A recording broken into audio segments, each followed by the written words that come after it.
और आज वो खबर जिस पर शायद ही कभी हमारे नेता, हमारी पूरी राजनीतिक व्यवस्था ध्यान देती हो। ये खबर देश भर के उन 10 करोड़ बच्चों की है जो प्राइवेट स्कूलों में पढ़ते हैं, जिनके माता पिता किताबों के नाम पर 10 गुना ज्यादा पैसे स्कूल वालों को देते हैं। लेकिन जी न्यूज ने प्राइवेट स्कूलों की इस बुक लूट के खिलाफ मुहिम छेड़ी। जी न्यूज के प्राइम टाइम शो डीएनए में हमने प्राइवेट स्कूलों में किताब के नाम पर इस मुनाफाखोरी का खुलासा किया। उसका असर दिखना शुरू हुआ। दिल्ली से लेकर यूपी और मध्य प्रदेश तक हमारी मुहिम पर राज्य सरकारें एक्शन में आ गई। दिल्ली में किताबों को लेकर बाकायदा स्कूलों को गाइडलाइन जारी की गई, तो उत्तर प्रदेश सरकार ने ऐसी गड़बड़ी करने वालों के खिलाफ कार्रवाई की बात कही, जबकि मध्य प्रदेश में किताबों की कालाबाजारी के खिलाफ सख्ती की बात कही। देश भर के अभिभावक जी न्यूज की इस मुहिम के साथ दिखाते हैं आपको लोगों की आवाज उठाती ये रिपोर्ट।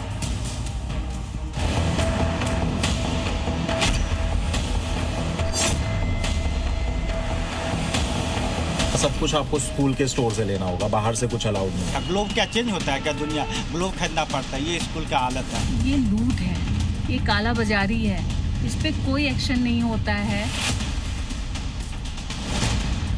स्कूलों में किताब के नाम पर लूट, जी न्यूज ने किया एक्सपोज। 65 रुपए की वो किताब है जो एनसीईआरटी छाप रही है और प्राइवेट पब्लिशर की किताब है 649 रुपए। सिलेबस सेम है। डीएनए में खबर चलाई, देश भर ने आवाज उठाई। कोई भी और जो किताबों का, पुस्तकों का मूल्य जी जो निर्धारित मूल्य है एनसीईआरटी के, उससे 1 रुपया ज्यादा नहीं ले सकता। एनसीईआरटी की जो मूल्य है उस रेट पर निर्धारित मूल्यों पर क्योंकि सरकार लगातार प्रयास कर रही है। माई राइम को देश के नंबर 1 न्यूज शो डीएनए में स्कूलों की किताबों वाली लूट से जुड़ी खबर दिखाए जाने के बाद सिस्टम हिला हुआ है।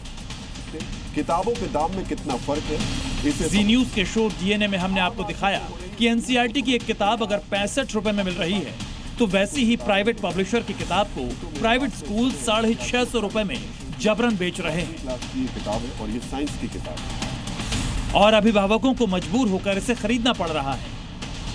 हमारे लिए एक समस्या है कि हर साल किताबें बदल जाती हैं, हमें नया सेट लेना पड़ता है और वो हमारे ऊपर एक तरीके का बोझ हो जाता है। 8,500, 9, 10 हज़ार का पूरा सेट। मेरे घर में 2 बच्चे हैं, मैं कल लेकर आई हूँ 8,000 का बड़े वाले का, छोटे का 6,000 का है। ये हाल तब है जब प्राइवेट पब्लिशर की किताब में कोई नई जानकारी नहीं है, कुछ भी ऐसा नहीं है जिससे उस किताब की कीमत ज्यादा होने को जस्टिफाई किया जा सके। टोटल जो हमने दिया है ना वो 6,362 रुपए पे कर है, सिर्फ नर्सरी ग्रेड के बच्चे की बुक लिस्ट का। We are 4 in all. We are 4 in all. कितने? 1 2 3 4 5। नीचे लिख रहे हैं 4, ऊपर दिखा रहे हैं 5।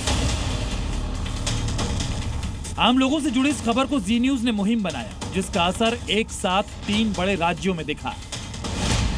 देश की राजधानी दिल्ली से लेकर उत्तर प्रदेश और मध्य प्रदेश की सरकार भी एक्शन में आ चुकी है। सबसे पहले बात दिल्ली की। दिल्ली सरकार के शिक्षा निदेशालय ने स्कूलों के लिए सख्त निर्देश जारी किए हैं। आदेश के मुताबिक अब छात्रों को स्कूल तय दुकान से किताबें खरीदने को बाध्य नहीं कर पाएंगे। स्कूलों को किताबें, यूनिफॉर्म और अन्य चीजों की लिस्ट जारी करनी होगी। ये जानकारी कम से कम 5 नजदीकी दुकानों पर भी होंगी, जहां से ये सामग्री उपलब्ध हो। अभिभावक अपनी सुविधा के अनुसार किसी भी दुकान से सामान खरीद सकते हैं। स्कूल कोई भी अतिरिक्त या गैर जरूरी सामग्री खरीदने के लिए दबाव नहीं बना सकते। यूनिफॉर्म के डिजाइन या रंग में कम से कम 3 साल तक बदलाव नहीं किया जा सकेगा। इन नियमों का उल्लंघन करने वाले स्कूलों पर सख्त कार्रवाई की जाएगी। शिकायत के लिए हेल्पलाइन नंबर और नोडल अधिकारी की जानकारी भी जारी की गई है। जी न्यूज़ ने मुहिम चलाई थी तो दिल्ली की सरकार ने ये नोटिस आज जारी कर दिया है। अब इसी के तहत जो है स्कूल्स को कम से कम नज़दीकी 5 दुकानें बतानी है। माता पिता अपनी पसंद की किसी दुकान से सामान ले सकते हैं, इससे उन पे एक्स्ट्रा खर्च का प्रेशर नहीं आएगा। और अगर कोई स्कूल है जो इस रूल को फॉलो नहीं करता, उसके खिलाफ जो है जाँच की जाएगी, कार्यवाही की जाएगी। और इसी के साथ साथ इसके लिए एक हेल्पलाइन नंबर और एक अधिकारी को भी तय कर दिया गया है। दिल्ली ही नहीं, उत्तर प्रदेश और मध्य प्रदेश में भी जी न्यूज की मुहिम रंग लाई। यूपी की माध्यमिक शिक्षा मंत्री गुलाब देवी ने स्कूलों में गड़बड़ी करने वालों के खिलाफ सख्त कार्रवाई के निर्देश दिए। वहीं मध्य प्रदेश के शिक्षा मंत्री ने भी जी न्यूज की पहल की तारीफ करते हुए साफ कहा कि किताबों के नाम पर स्कूलों की लूट नहीं चलेगी। अभिभावकों के लिए बलपूर्वक दूसरी किताबें दी जा रही हैं, और एनसीईआरटी की पुस्तकों पर ज्यादा पैसे लिए जा रहे हैं तो उनको जेल भेजा जाएगा, उनके खिलाफ रिपोर्ट दर्ज की जाएगी। हमारी नज़र से कोई चीज़ बचती है तो वो चैनल्स के माध्यम से आती है। जी न्यूज़ वो काम कर रहा है और सरकारें प्रयास भी कर रही है कि कम कीमत की सस्ती दरों की किताब उपलब्ध करा सके। प्राइवेट स्कूलों में किताब के नाम पर कैसे अभिभावकों की जेब काटी जा रही है, अब जरा ये भी समझिए।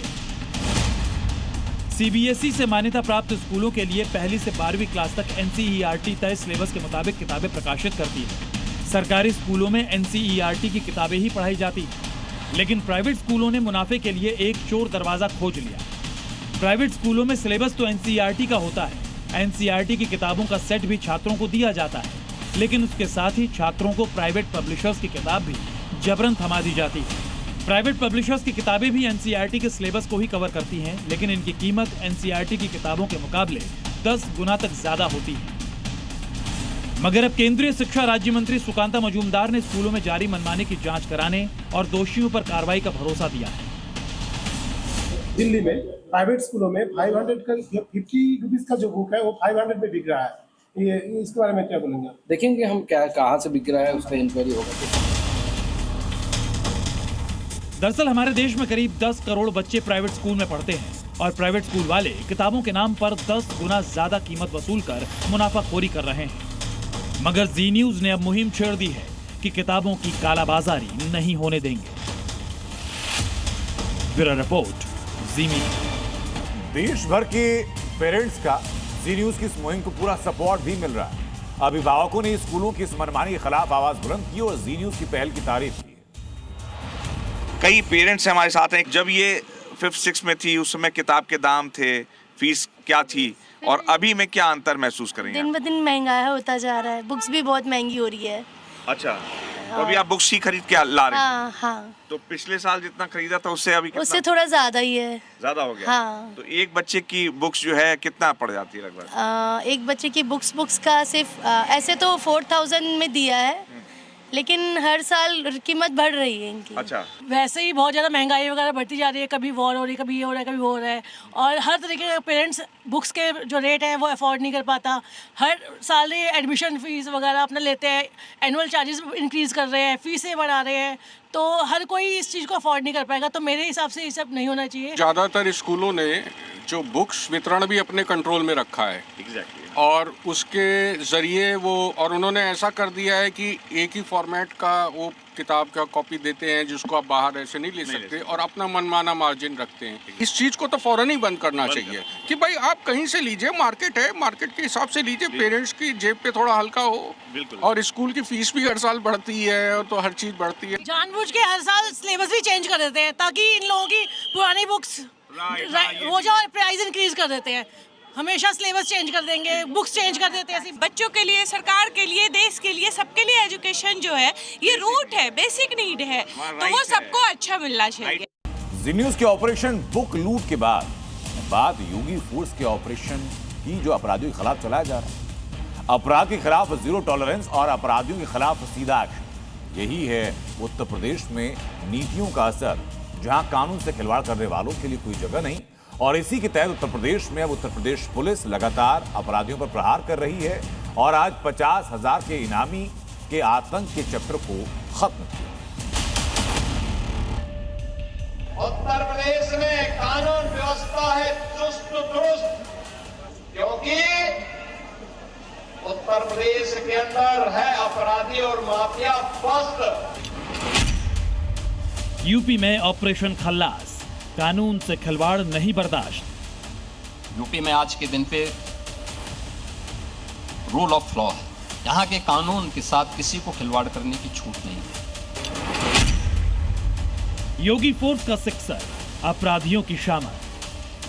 अगर कानून को कोई व्यक्ति आंखें दिखाता है तो उसको फिर कानून अपने तरीके से उसको अपने दायरे में ला करके कानून की भाषा भी समझाता है। अपराध पर जीरो टॉलरेंस की नीति, माफिया नेटवर्क पर हंटर और योगी फोर्स का ताबड़तोड़ एक्शन, तीनों का सीधा मैसेज है अपराध मुक्त उत्तर प्रदेश। यहाँ अपराधी या तो जेल में हैं या भागने को मजबूर, जहाँ जनता के मन में डर नहीं, सुरक्षा का भरोसा है। और उसकी तस्दीक करती है ये 6 तस्वीरें देखिए, योगी फोर्स उसी भाषा में बात करती है जिसे अपराधी समझते हैं। कन्नौज से कासगंज, मुरादाबाद से बदायूं और फर्रुखाबाद से आजमगढ़ तक योगी फोर्स फुल एक्शन में है और अपराधी लंगड़ाते नजर आ रहे हैं। मुरादाबाद में पुलिस और एसटीएफ की बड़ी कार्रवाई में 50,000 का इनामी आशु उर्फ मोंटी चड्ढा एनकाउंटर में ढेर हो गया। कई बड़ी वारदातों में शामिल रहा 50,000 का इनामी आशु उर्फ मोंटी कुख्यात उधम सिंह गैंग का शार्प शूटर था। इस पर मुरादाबाद के एक एक्सपोर्टर से 5 करोड़ रुपए की रंगदारी मांगने का आरोप था। रंगदारी नहीं देने पर एक्सपोर्ट फर्म पर फायरिंग भी करवाई थी।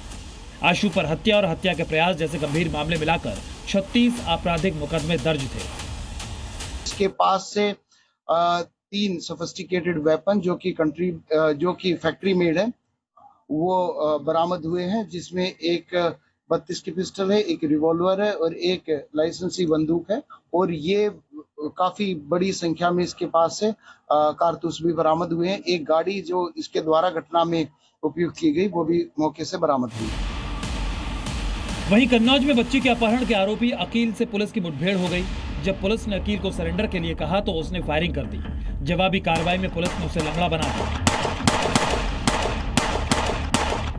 पुलिस जांच में सामने आया कि अकील के घर के बाहर से बच्ची का अपहरण किया गया था, लेकिन पुलिस की सख्ती से घबराकर आरोपी ने बच्ची को बोरे में बंदकर जंगल में फेंक दिया था। उसके मोबाइल में बच्चियों से दुष्कर्म के तरीके भी सर्च किए गए थे। यूपी के कासगंज में माइनर से कुकर्म के आरोपी को पुलिस ने महज 8 घंटे में मुठभेड़ के बाद दबोच लिया।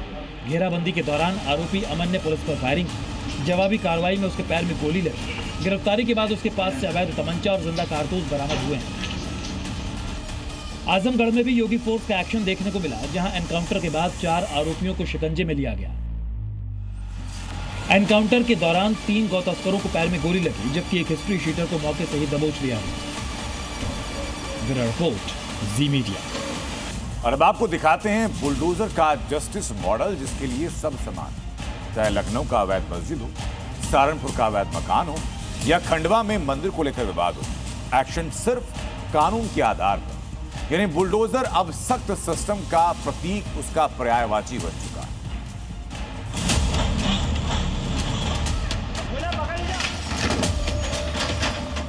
बुलडोजर सिर्फ एक मशीन नहीं बल्कि न्याय का प्रतीक बन चुका है। बीजेपी राज में जहां भी अवैध कब्जा है वहां पीला पंजा रफ्तार में चल रहा है।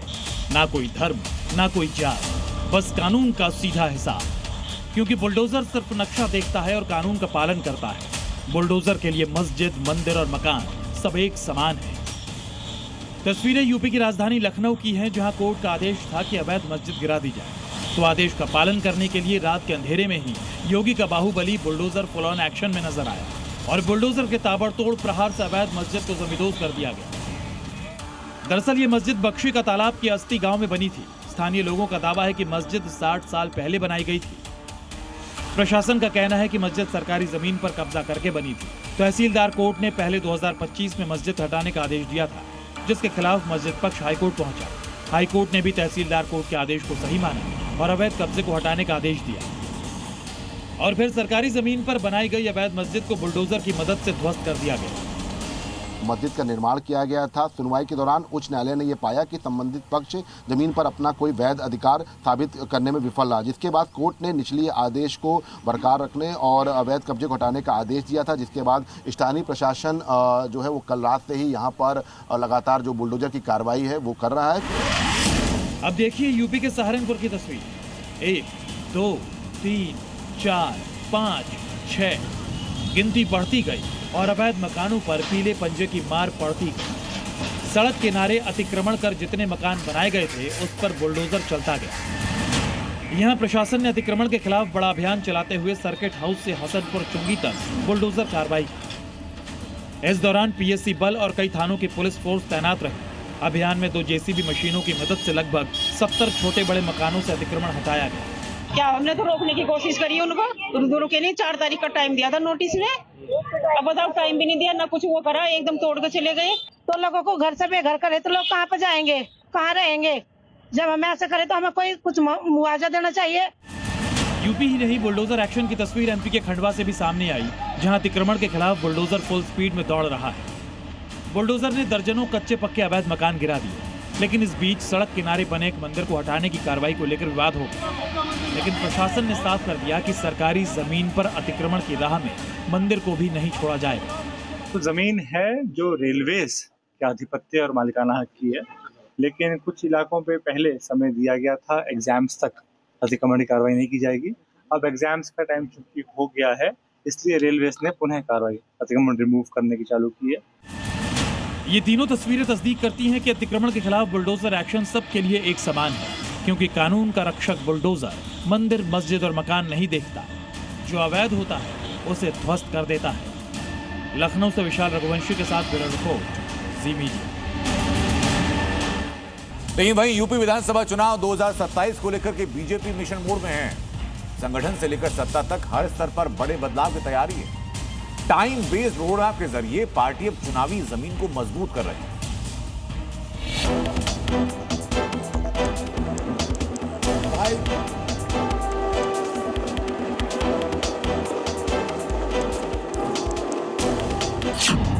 यूपी का मिशन 27, बीजेपी का ब्लूप्रिंट तैयार।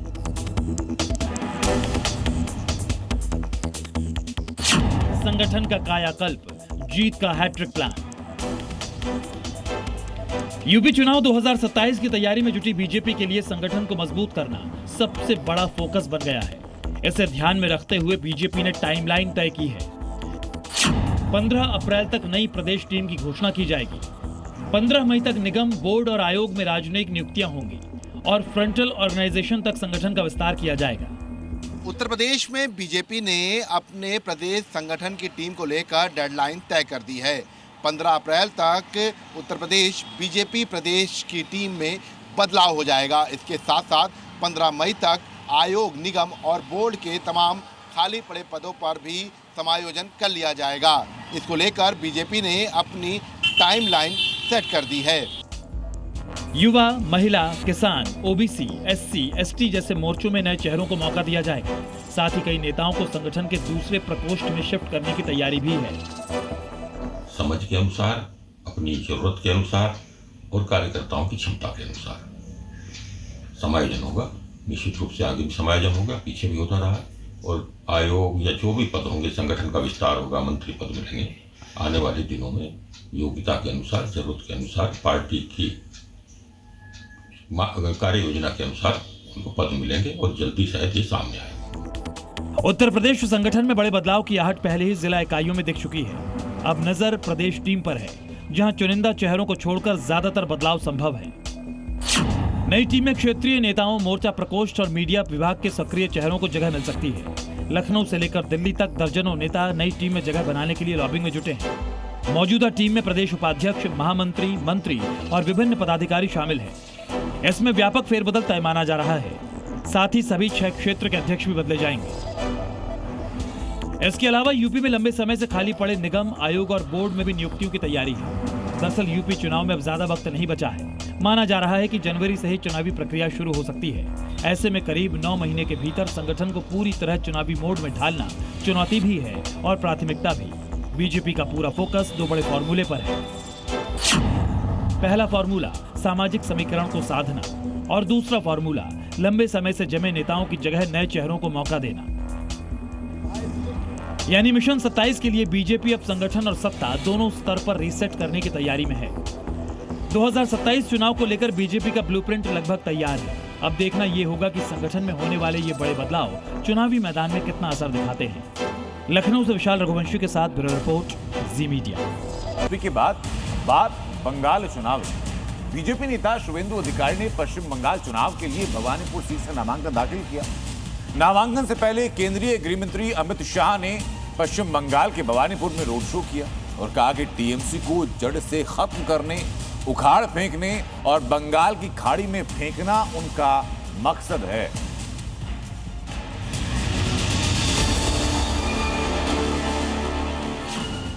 बंगाल में ममता वर्सेस शाह। शाह के संकल्प पर मुहर लगाएगा बंगाल। दीदी को सत्ता जाने का डर। बंगाल चुनाव की तारीख जैसे जैसे नजदीक आ रही है, सियासी माहौल गर्माता जा रहा है। बंगाल चुनाव में बीजेपी के पास खोने के लिए भले ही कुछ नहीं है, लेकिन दीदी बेहद डरी हुई हैं। भवानीपुर में शुवेंदु अधिकारी के नामांकन के दौरान बीजेपी और टीएमसी कार्यकर्ताओं के बीच झड़प हो गई। इस दौरान काली घाट के पास विरोध प्रदर्शन, नारे लगाए गए। शाह का काफिला जब ममता बनर्जी के आवास के पास काली घाट इलाके में पहुंचा तो तनाव बढ़ गया। टीएमसी समर्थकों ने जय बंगला और ममता बनर्जी जिंदाबाद जैसे नारे लगाए।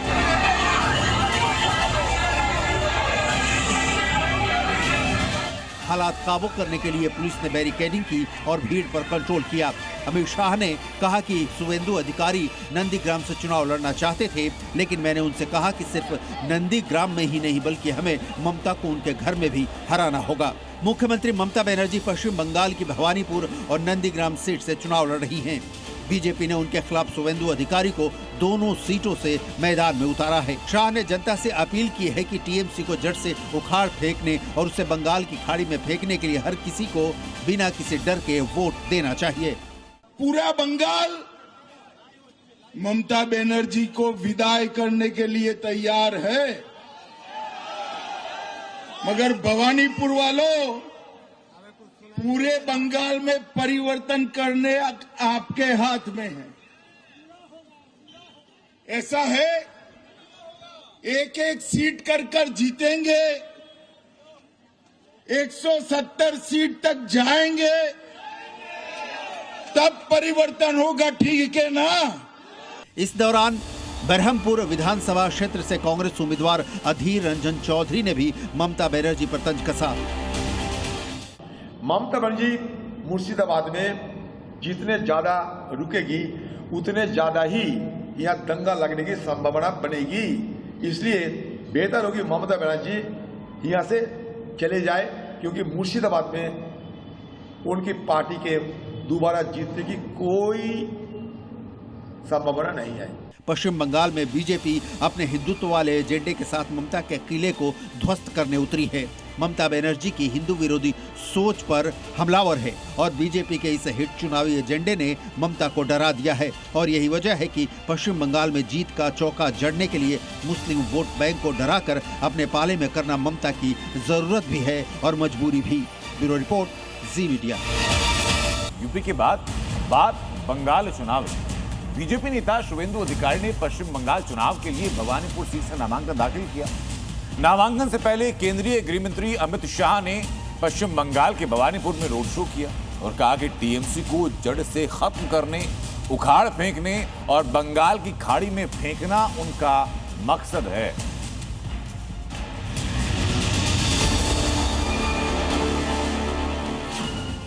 बंगाल में ममता वर्सेस शाह। शाह के संकल्प पर मुहर लगाएगा बंगाल। दीदी को सत्ता जाने का डर। बंगाल चुनाव की तारीख जैसे जैसे नजदीक आ रही है, सियासी माहौल गर्माता जा रहा है। बंगाल चुनाव में बीजेपी के पास खोने के लिए भले ही कुछ नहीं है, लेकिन दीदी बेहद डरी हुई हैं। भवानीपुर में शुवेंदु अधिकारी के नामांकन के दौरान बीजेपी और टीएमसी कार्यकर्ताओं के बीच झड़प हो गई। इस दौरान काली घाट के पास विरोध प्रदर्शन, नारे लगाए गए। शाह का काफिला जब ममता बनर्जी के आवास के पास काली घाट इलाके में पहुंचा तो तनाव बढ़ गया। टीएमसी समर्थकों ने जय बंगला और ममता बनर्जी जिंदाबाद जैसे नारे लगाए।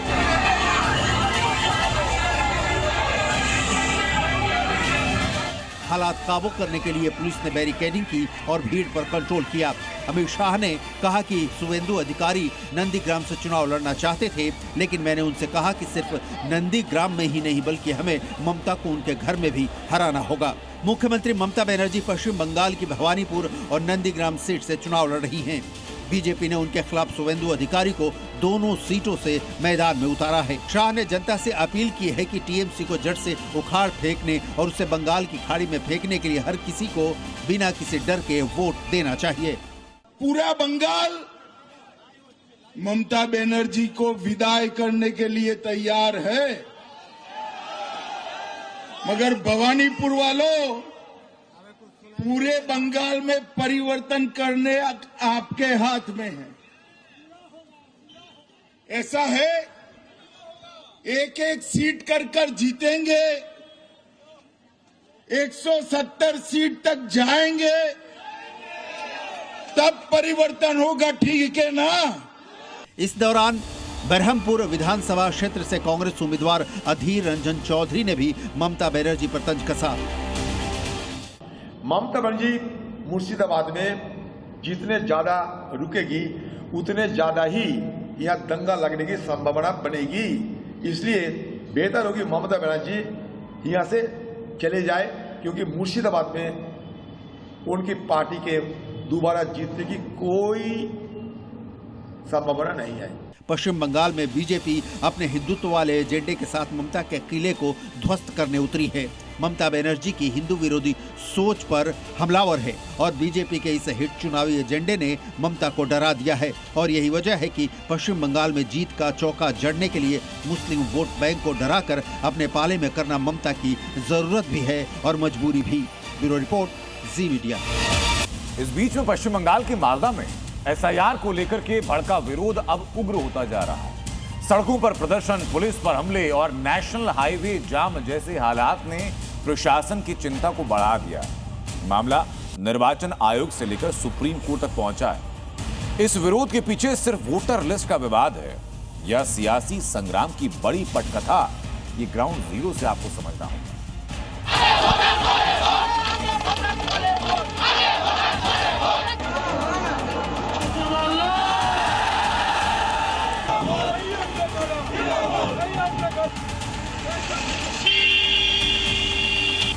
पश्चिम बंगाल के मालदा में एसआईआर के विरोध की आग एक बार फिर भड़क उठी है। सूजापुर से शुरू हुआ बवाल अब ओल्ड मालदा के नारायणपुर और इंग्लिश बाजार तक फैल चुका है। हाल ये है कि नेशनल हाईवे 12 पर घंटों जाम रहा। टायर जलाकर, बांस जलाकर रास्ते बंद कर दिए गए। सड़कों पर प्रदर्शनकारी उतर आए और तो और पुलिस पर भी हमला किया गया। प्रदर्शनकारियों का आरोप है कि वैध मतदाताओं के नाम वोटर लिस्ट से काट दिए गए और खास तौर पर अल्पसंख्यक बहुल इलाकों को निशाना बनाया जा रहा है। हम लोगों का यहाँ पे जो आदमी जो खड़ा है सबका नाम डिलीट हो गया। एजुकेशन में था, उसके बाद डिलीट हो गया नाम सबका। कितने साल से आप लोग यहाँ पे? हम यहाँ पे 30-35 साल से यहाँ पे रहते हैं। मेरा पापा का साल हो गया है, लगभग 55-60 हो गया। मेरा बाप, मेरा माँ का नाम है, लेकिन मैं 2 भाई हूँ, मेरा 2 भाई का नाम नहीं है। नाम है, हमारा मम्मी का नाम नहीं है और मैं पूरा कागज उगज करके जमा दिया था, फिर 26 साल का नाम काट दिया। हालात तब और बिगड़ गए जब यादवपुर बाईपास पर उग्र भीड़ ने पुलिस वाहन पर हमला कर दिया। पत्थरबाजी में ड्राइवर घायल हो गया और इलाके में तनाव चरम पर पहुंच गया। मालदा में इस बवाल की शुरुआत तब हुई जब कल काली याचक के बीडीओ ऑफिस में एसआईआर यानी स्पेशल इंटेंसिव रिवीजन के दौरान काम कर रहे 7 न्यायिक अधिकारियों को भीड़ ने घंटों तक घेर लिया। इनमें 3 महिला अधिकारी भी शामिल थीं। करीब 10 से 13 घंटे तक जज बंधक जैसी हालत में रहे। इस घटना ने चुनाव के बीच बंगाल में नई सियासी बहस छेड़ दी है। जिस तरीके से कि लेफ्ट फ्रंट के जमाने में अनीता देवान को इसी तरीके से एक महिला जस्टिस को गाड़ी से उतार कर पीट कर मार डाला गया था, उस तरीके की पूरी अभिसंधि थी, उस तरीके की पूरी प्लानिंग थी।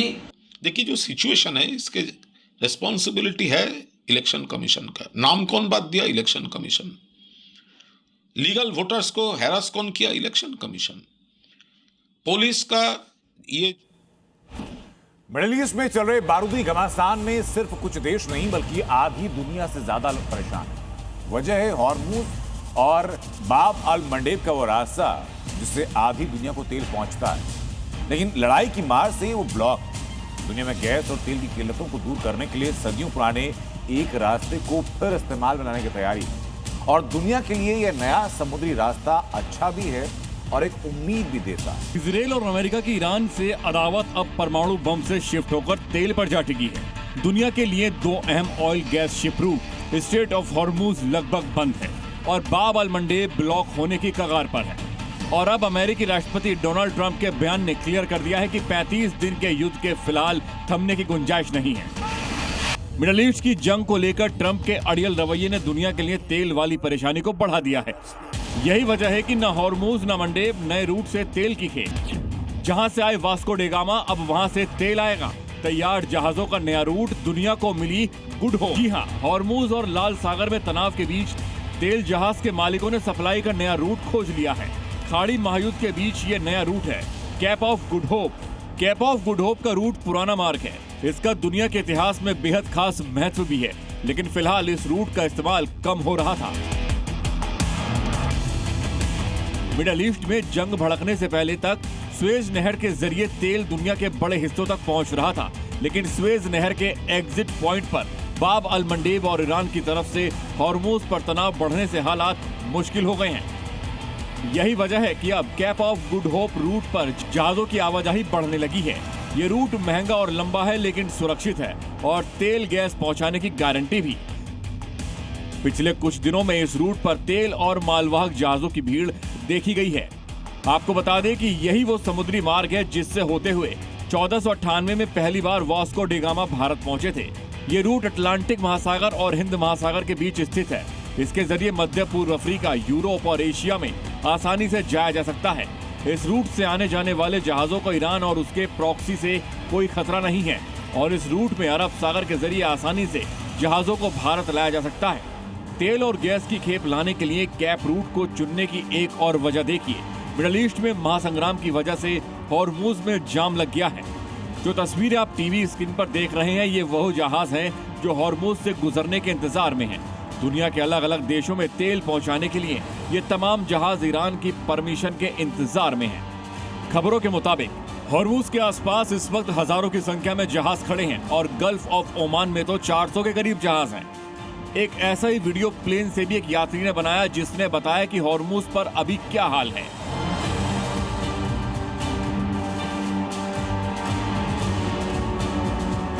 ऐसे ही हालात एक अमेरिकी पत्रकार ने भी दिखाए थे, जिसे ईरान ने हॉर्मूज में रिपोर्टिंग की अनुमति दी थी। हॉर्मूज पर वैसे भी अब आने वाले दिनों में छिड़ी ये जंग खत्म होती नहीं दिखती, क्योंकि एक तरफ ट्रंप कह चुके हैं कि जिसे तेल चाहिए वो हॉर्मूज की लड़ाई में शामिल हो जाए, तो दूसरी तरफ ईरान ने बाकायदा हॉर्मूज पर प्लान बनाया है, जिसे वहां की संसद मंजूरी भी दे चुकी है। हॉर्मूज से गुजरने वाले जहाजों के लिए रियाल आधारित टोल सिस्टम लागू किया है, यानी सभी जहाजों को टोल देना ही होगा। इस प्लान में अमेरिका और इजराइल के जहाजों के गुजरने पर प्रतिबंध लगाए गए हैं। साथ में उन देशों पर भी प्रतिबंध बढ़ाया गया है जो ईरान पर एक तरफा बैन लगाते हैं। स्टेट ऑफ हॉर्मूज अभी फिलहाल पूरी तरीके से बंद नहीं है, लेकिन ईरान के कंट्रोल में है, जिसे वो अपने तरीके से चला रहा है। ऐसे में हॉर्मूज पर ईरान का दबदबा पूरी तरीके से कायम होना मिडिल ईस्ट जंग में ट्रंप के लिए बहुत बड़ी हार है। ब्यूरो रिपोर्ट, जी मीडिया। पाकिस्तान जो ईरान और अफगान के बीच चीन की मार झेल रहा है। ट्रंप को खुश करने के लिए दौड़ भाग करने वाले मुनीर को चीन अब पीटने की तैयारी में। अमेरिका का फेवरेट बनने के चक्कर में मुनीर ने अफगानिस्तान के साथ लड़ाई तो शुरू की, लेकिन इस लड़ाई में चीन पर बहुत बड़ा संकट खड़ा किया और अब ईरान वॉर को लेकर मुनीर की खामोशी भी चीन को चुभ रही है। पाकिस्तान से यारी ड्रैगन को पड़ी भारी। मुनीर ने छेड़ी लड़ाई, चीन की शामत आई। अफगानिस्तान से जंग, मुनीर का कर देगा अंत। आतंक को पनाह देने वाले देश पाकिस्तान की दोस्ती इन दिनों चीन को बहुत महंगी पड़ रही है। जिस चीन के चरणों में गिर गिर कर पाकिस्तान ने अपना दाना पानी जुटाया, हथियारों की खेप जुटाई, अब उसी चीन की पीठ पर मुनीर एंड कंपनी ने एक साथ कई छुरे घोंप दिए हैं। पहला, पाकिस्तान ने चीन का दामन छुड़ाकर ट्रंप के पैर पकड़ लिए। दूसरा, अमेरिका को खुश करने के लिए मुनीर ने इजराइल का साथ दिया। तीसरा, मुनीर ने अपने कौम को धोखा देकर गाजा में आर्मी भेजी। चौथा, मुनीर ने ईरान युद्ध में खामोश रहकर मुस्लिम उम्मा के साथ साथ चीन को भी धोखा दिया। और पांचवा बड़ा घाव, पाकिस्तान ने चीन को अफगानिस्तान के साथ युद्ध छेड़ कर दिया है।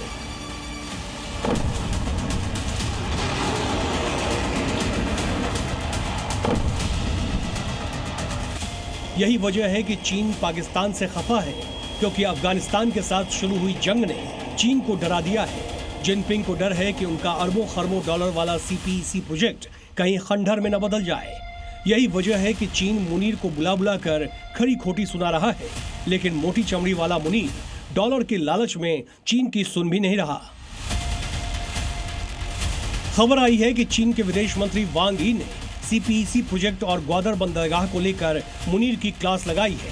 चीन लगातार सीपीईसी प्रोजेक्ट को तेज करने के लिए पाकिस्तान पर दबाव डाल रहा है। चीनी नेता ने पाकिस्तान में अपने नागरिकों और संपत्ति को पूरी सुरक्षा देने के लिए भी कहा है। पाकिस्तान की ज्यादतियों की वजह से बलूचिस्तान ने पहले ही जंग और आजादी की मुनादी कर दी थी, लेकिन अफगानिस्तान पर हमला करके मुनीर ने अपना पैर कुल्हाड़ी पर दे मारा है। मुनीर की इस मुफ्ता से चीन नाराज है। चीन चाहता है कि पाकिस्तान अफगानिस्तान के साथ जंग को बंद करे। इतना ही नहीं, चीन मीडिएटर बनकर पाक अफगान की दोस्ती करवाने की कोशिश में जुटा है। चीन को डर सता रहा है कि अगर पाकिस्तान तालिबान की लड़ाई लंबी खींचती है तो उसका ड्रीम प्रोजेक्ट का वर्तमान और भविष्य दोनों डूब जाएंगे। और अब चीन सीपीईसी प्रोजेक्ट को काबुल तक पहुंचाकर अफगानिस्तान को भी तरक्की के सपने बेच रहा है। दरअसल सीपीईसी चीन की महत्वाकांक्षी बेल्ट एंड रोड इनिशिएटिव का हिस्सा है।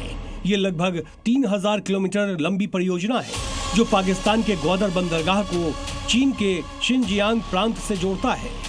62 अरब डॉलर से अधिक के निवेश वाली इस परियोजना में सड़कें, रेलवे और ऊर्जा परियोजनाएं शामिल हैं, जो चीन की हिंद महासागर तक पहुंच और पाकिस्तान के बुनियादी ढांचे को बेहतर बनाने की कोशिश का हिस्सा है।